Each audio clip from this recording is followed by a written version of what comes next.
Bonjour Daniel Lavoie, bonjour Laurent Guardo. Ils sont associés tous les deux évidemment, l'une des plus grandes voix du Québec avec l'un de ses grands compositeurs pour cet album tout à fait étonnant qui s'intitule La licorne captive. C'est un album de poésie, c'est un album comme on a rarement entendu, Daniel Lavoie. Je crois, oui, c'est un album inclassable. C'est la première fois de ma vie que je fais un album inclassable. Les gens me demandent qu'est-ce que c'est, je dis je sais pas. C'est un disque de contes et de légendes orchestré avec des viols de gamme. C'est une musique qui est à la fois Renaissance, à la fois Moyen-Âge et pourtant très contemporaine dans ses harmonies. Donc, comme je vous disais, inclassable. Mais... Inclassable, Laurent Guardo. Qu'est-ce qui vous a pris d'écrire une musique inclassable et des textes inclassables? Bien, au départ, j'ai entendu une fantaisie pour viol de gamme de Purcell. Puis le thème de ces instruments-là m'a vraiment touché. J'ai trouvé que ça avait une charge émotive incroyable. Et pour moi, ce qui est important quand on écoute une chanson, c'est que ça nous transporte émotivement, un peu comme si on écoutait un film. Ouais. Donc, la musique soit au service de l'histoire, au service du texte, et que pour l'auditeur, on le prenne et qu'on le fasse voyager. Et je trouvais que les viols de gamme faisaient ça à cause de leur charge émotive. Par exemple, pour Bach, c'est un instrument qui peut même symboliser la mort dans ses pièces, tellement ça avait un côté un peu nostalgique. Ouais. Alors on va embarquer dans cette licorne captive. Sirène d'abord, écoutez la voix de Daniel Lavoie, bien sûr.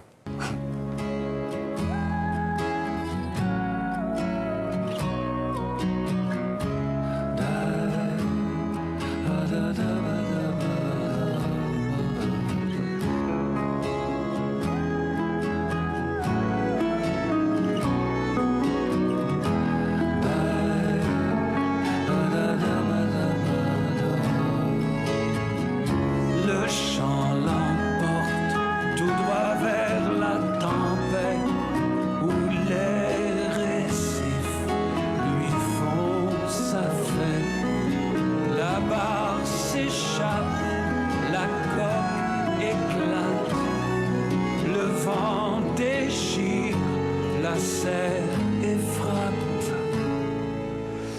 Et on est embarqué véritablement dans la poésie, dans un autre monde en quelque sorte. On s'évade, Daniel Lavoie, avec C'est ce qui m'a accroché. C'est ce qui m'a accroché sur ce projet parce que, comme vous savez, je ne suis que le chanteur.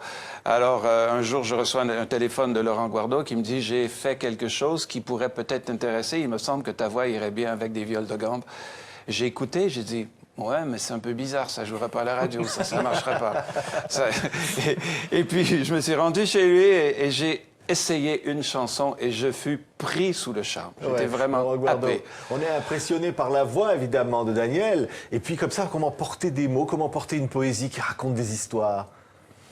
Bien, Daniel, je trouve qu'il y a une voix extraordinaire, mais ce qui nous porte, c'est son côté conteur.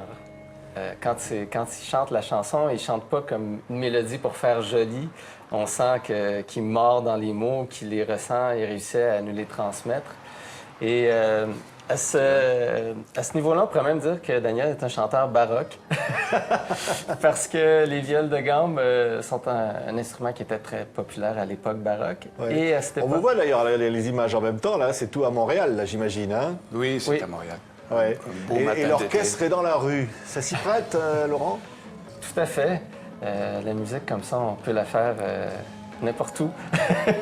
C'est une petite mise en scène pour la vidéo, vous avez compris, hein? Oui. Oui, OK. Vous n'allez pas jouer dans la rue comme ça, hein? Ben, j'espère qu'un jour on va le faire parce que je trouve que c'est une musique étrange qui se transmet étrangement bien. On a préparé, quand on a fait le lancement à Montréal, on a fait quelques pièces comme ça et le public était sous le charme. Je ne m'attendais pas à cette attention. Regardez, là, les images sont quand même étonnantes. Dans un environnement urbain, on peut jouer de la viole de gamme comme ça, hein? Regardez ces images. Écoutez aussi, d'ailleurs.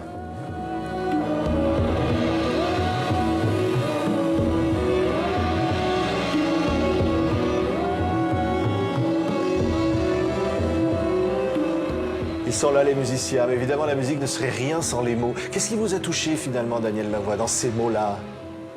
C'est pas tellement juste les mots, c'est vraiment l'ambiance créée par les viols de gamme, qui est une, comme disait, c'est quelque chose de profondément humain qui vient nous chercher là, dans les tripes. Je ne sais pas pourquoi. C'est un instrument qui est un peu pâteau, qui est un peu faux même, mais qui a quelque chose qui nous touche, qui nous fait lever les poils. Et c'est ce qui m'a d'abord séduit par ce projet. Ouais. Et ensuite, raconter des histoires, c'est toujours agréable. Et les contes de Laurent dans ce disque sont magnifiques. Donc, c'est vraiment des histoires de vie, de mort, tout le monde meurt toujours à la fin, il y a du sang partout. Mais c'est voulu, c'est comme ça, les légendes sont comme ça. Ouais, et il y a même d'ailleurs aussi des textes de Rimbaud. Je voudrais qu'on entende encore quelques instants la voix de Daniel. Écoutez. Son interminable chute, Icare frôle son père, qui ravale ses larmes, impuissant et amer. La mer ouvre son flanc pour lui donner la mort, puis se referme sur lui, sans regret, sans remords.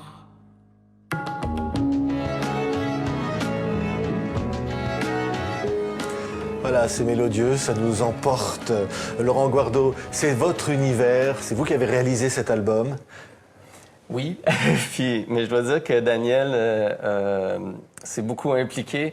Donc, au départ, même si toutes les pièces étaient déjà écrites, qu'il y avait beaucoup de choses d'enregistrer, après, Daniel a eu beaucoup de bonnes idées. Une fois qu'on a terminé d'enregistrer sa voix, on a ajouté d'autres instruments. Donc, c'était une collaboration, très agréable. On a eu beaucoup de plaisir parce qu'on faisait quelque chose qui est tellement hors du commun et pas commercial. Donc, on n'avait pas l'intention de travailler pour un producteur qui dit « ça va marcher, ça va marcher ». Il n'y a pas de chanson pour la radio, là. Ça dépend de ce qu'on veut entendre à la radio. Je crois que pour moi, j'aimerais mieux entendre ce genre de chansons à la radio que beaucoup de choses qu'on entend. Mais c'est une question de ce qu'on a envie d'entendre, quoi. Oui. Mais je trouve qu'il y a très belles chansons pour la radio. C'est vrai, parce que quand je disais c'est inclassable, il y a des musiques de jazz, il y a de la musique classique, il y a des instruments incroyables. Vous voulez vraiment être totalement inclassable? C'était pas volontaire. C'était pas volontaire, mais je trouve que sur la vidéo, ce qui représente bien l'album, c'est l'environnement urbain et avec des instruments d'une autre époque. Et cet instrument-là, ce disque-là, c'est un peu ça. C'est qu'on a des instruments de la Renaissance, on a la façon de les utiliser qui sont un peu un mélange de Renaissance, de baroque. Puis c'est très urbain, très contemporain. Ça pourrait être joué aujourd'hui, Daniel Lavoie. On peut vous voir sur scène bientôt. On espère vous voir sur scène avec ce spectacle. On espère, nous aussi. On espère trouver un producteur assez courageux, comme Chant du Monde, d'ailleurs, qui a accepté ce disque tout de suite, d'ailleurs. Ouais. Un producteur qui soit assez courageux pour présenter sur scène parce que nous savons que ça marche. Les gens sont venus nous voir quand on a présenté l'album et ils ont beaucoup aimé. Donc, merci Daniel Lavoie et Laurent Guardo. Ça s'appelle donc La Licorne Captive et ça marche déjà. L'album se vend beaucoup. Merci d'avoir été avec nous. Merci beaucoup.